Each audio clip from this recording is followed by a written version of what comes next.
Halo, assalamualaikum warahmatullahi wabarakatuh. Salam jumpa dengan saya, Oxford Channel. Kenalkan, ini adalah negara Taiwan. Khususnya ini di kawasan Taipei City, Sydney Road atau Sydney Ulu. Saya akan mencoba mengeksplor di sekitar bangunan kuno ini, karena bangunan ini cukup bersejarah bagi seluruh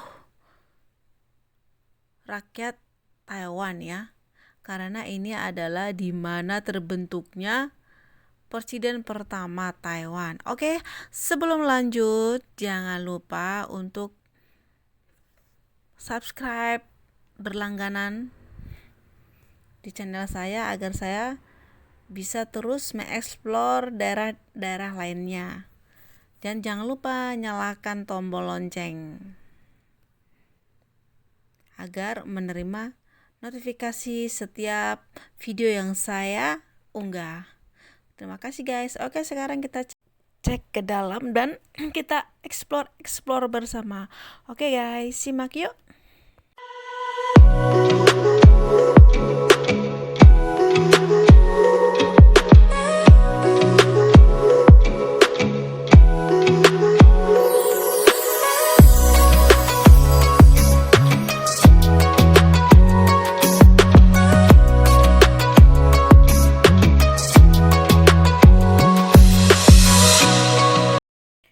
Kita mulai dari sini. Ini adalah arah pintu masuk ke dalam gedung ya.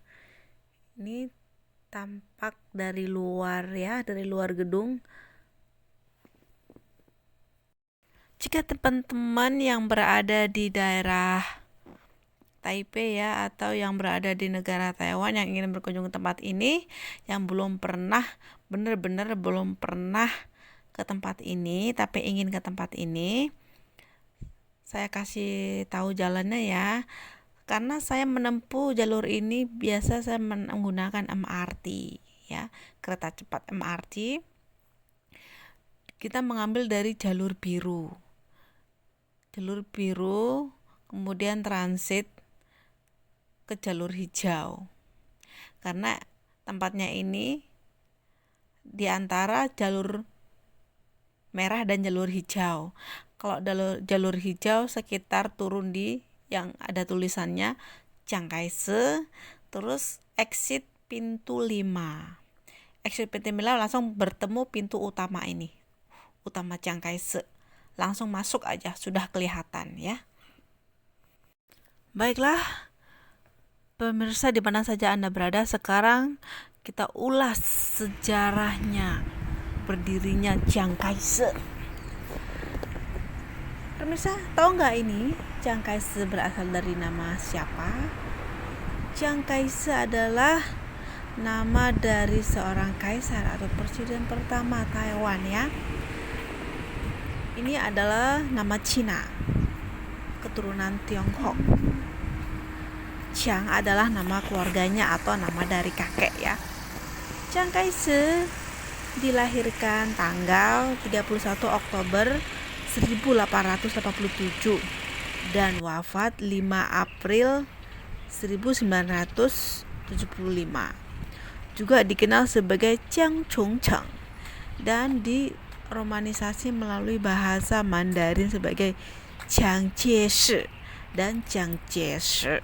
Adalah seorang politisi nasionalis Tiongkok, pemimpin revolusioner dan militer yang menjabat sebagai pemimpin Republik Cina antara tahun 1928 dan 1975. Pertama di daratan Cina sampai 1949 dan kemudian di Taiwan sampai kematiannya. Lahir di provinsi Zhejiang atau Zhejiang. Jiang adalah anggota Kuomintang. Kuomintang itu ya, kalau orang sini itu kayak seperti kepresidenan, kementerian gitu ya, atau disingkat dengan KMT, dan Letnan Sun Yat-sen dalam revolusi untuk menggulingkan pemerintahan Peiyang dan menyatukan kembali Tiongkok dengan bantuan dari Soviet dan Partai Komunis Cina atau yang disingkat dengan CPC, dan mengepalai Akademi Militer Whampoa, Panglima tertinggi Tentara Revolusioner Nasional Dari situ ia kemudian dikenal sebagai Generalissimo. Ia memimpin ekspedisi utara dari 1926 hingga 1928 sebelum mengalahkan koalisi panglima perang dan secara nominal menyatukan kembali Tiongkok di bawah pemerintahan nasionalis yang baru. Di tengah ekspedisi utara, aliansi KMT Kuomintang atau CFC runtuh dan Chiang membersihkan komunis di dalam partai, memicu perang saudara dengan CPC yang akhirnya kalah pada tahun 1949. Nah, sebagai pemimpin Republik Tiongkok pada dekade Nanjing, Chiang berusaha untuk mencapai keseimbangan yang sulit antara memodernisasi Tiongkok sambil juga mencurahkan sumber daya untuk mempertahankan negara melawan BPK, panglima perang, dan ancaman Jepang yang akan datang. Mencoba untuk menghindari perang dengan Jepang sementara permusuhannya dengan CPC terus berlanjut. Hingga pada akhirnya dia diculik dalam insiden Xi'an dan diwajibkan untuk membentuk Front Persatuan Anti-Jepang dengan CPC. Menyusul insiden jembatan Marco Polo pada tahun 1937, ia memobilisasi Tiongkok untuk Perang Tiongkok-Jepang kedua. Selama 8 tahun dia memimpin perang melawan musuh yang jauh lebih unggul. Kebanyakan dari ibu kota masa perang, Chongqing, sebagai pemimpin kekuatan utama sekutu Chiang bertemu dengan Perdana Menteri Inggris Winston Churchill dan Presiden AS Franklin D. Roosevelt di konferensi Kairo untuk membahas persyaratan penyerahan Jepang. Tidak lama setelah Perang Dunia Kedua berakhir, perang saudara dengan komunis yang satu itu dipimpin oleh Mao Zedong dilanjutkan. Kaum nasionalis Chiang sebagai besar dikalahkan dalam beberapa pertempuran yang menentukan pada tahun 1948. Dan kemudian pada tahun 1949, pemerintah dan tentara Chiang mundur ke Taiwan, di mana Chiang memberlakukan darurat militer dan menganiaya para kritikus selama teror putih. Mengepalai periode reformasi sosial dan kemakmuran ekonomi, Chiang memenangkan 5 pemilu hingga 6 tahun sebagai Presiden Republik Tiongkok dan menjadi Direktur Jenderal Kuomintang hingga kematiannya pada tahun 1975. 3 tahun setelah masa jabatan kelima sebagai presiden dan hanya 1 tahun sebelum kematian Mao.